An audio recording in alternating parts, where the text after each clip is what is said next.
Hello, excellent people. This is your daily excellence for April 23rd, 2021. And today we're going to be talking about easy. And I guess this is for those of you who wish things were easier, or maybe it's for those of you who are going to agree with me and think that easy is overrated. But let's go with that. Let's use that as our thesis for today, that easy is overrated. So I got two stories I want to tell today, and um, the first story is from popular culture, and the second story is from a recent experience that kind of inspired this conversation in the first place. But the first story is from the television show Silicon Valley, which is on HBO. I think season two or three, I don't really remember. There's a new CEO, and he comes in and he hires a whole bunch of high powered salespeople and all this sort of thing.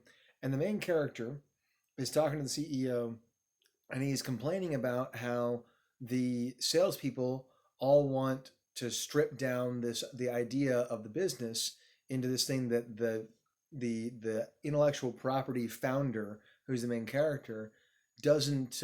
He's like, this isn't what we're about. And the new CEO is like, hey, look, man, we've got to make it easy on them. And the main character says, like, well, if they're the best salesman, why do we have to be making it easy on them? And then there's a joke built into this, right? So I'm not telling this with a joke because it's been many years since I saw this episode.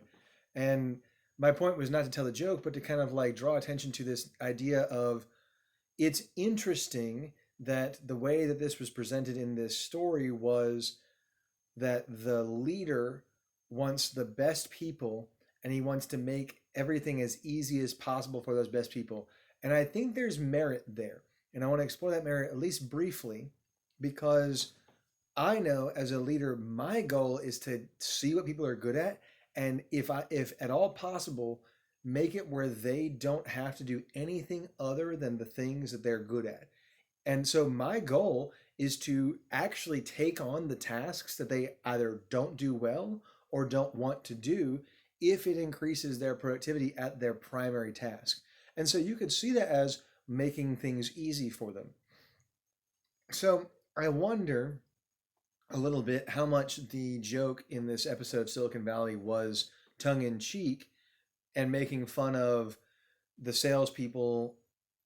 And I wonder how much of it was actually built into this notion of getting people into these highly focused modes.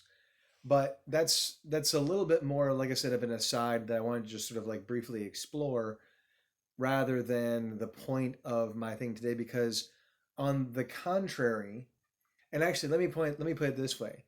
So on the one hand, as the leader, my goal as the manager, as the owner, as whatever you want to call me, my goal is to make you productive.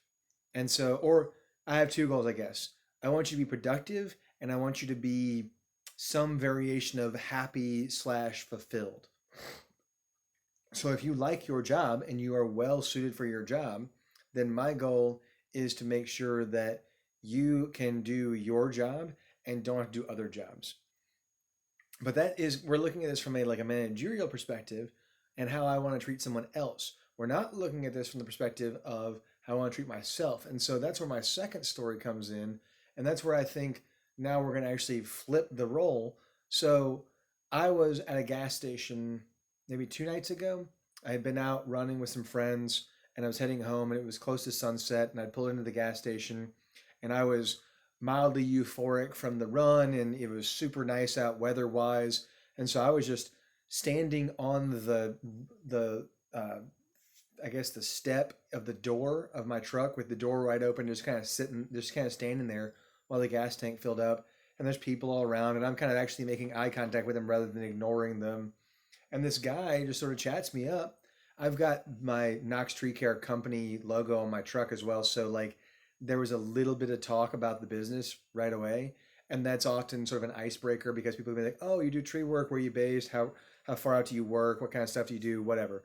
So I'm talking to this guy, and he goes on to tell me that he's a mechanic at this little place that's down the street, and it's down pretty close to where I live, so I know what he's talking about.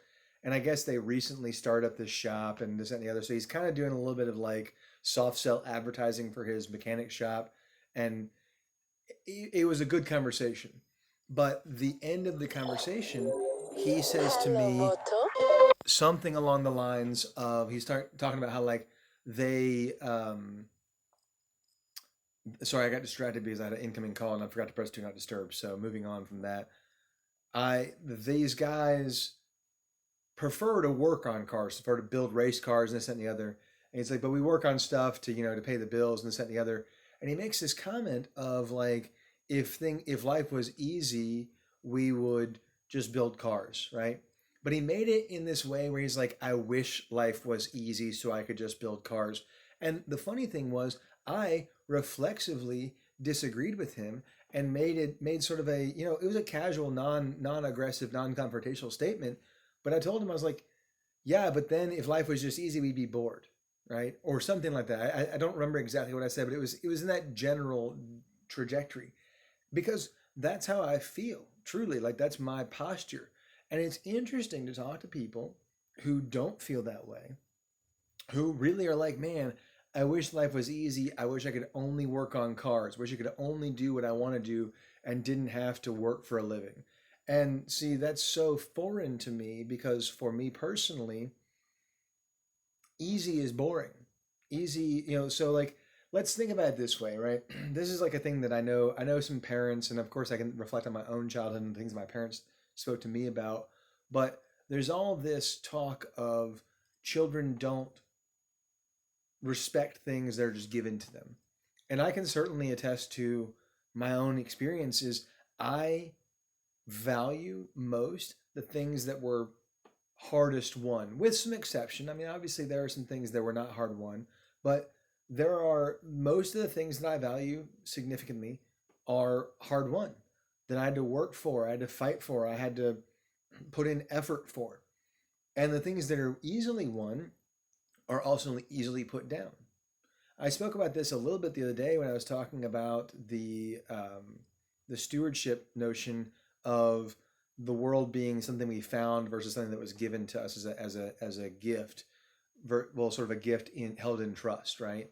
And I do believe that things that are easily picked up are easily put down. And so my life outlook really does thrive on seek out challenges. Not necessarily for the challenge's sake, although there is a short term euphoria, there's a short term psychological benefit of overcoming a challenge. And that's valuable and it's useful. But even more importantly than the short term benefit of the challenge of the psychological boon is the things that you have to overcome challenges to achieve or to gain or learn or whatever are the things that stick with you longer. The longer you work for it, the harder you work for it, the longer it sticks with you, the longer it pays out. And that's been my experience. I'm 34 years old. By no means do I have, the most worldly experience, but I've been around and this has been my experience. Certainly, the kind of the final caveat here, because we're running short on time, is I grew up in a household where my father was a very hardworking, very well rewarded business person. He was a salesman. He made a lot of money, and we grew up never needing for anything, and really not wanting for much. And so I got exposed early on to things being easy. And then I found myself out in the world as a, late teenager and a young adult and really had to kind of reframe my reference. And this is where I stand now, having been through that sort of wave form or even that full circle, if you will, where you can ask me, you can tell me something's easy, and I'm going to say, I don't even want to play that game. I don't even want to go down that road. But you tell me something's hard, or you tell me this thing takes patience, this thing takes persistence and practice, and that's what gets my attention. So I'll leave you with that today. Do not get fooled by the easy route and the easy goal. Instead, if you would aim at excellence, find the things that require patience and persistence and aim at those things because they will pay off better over the long run.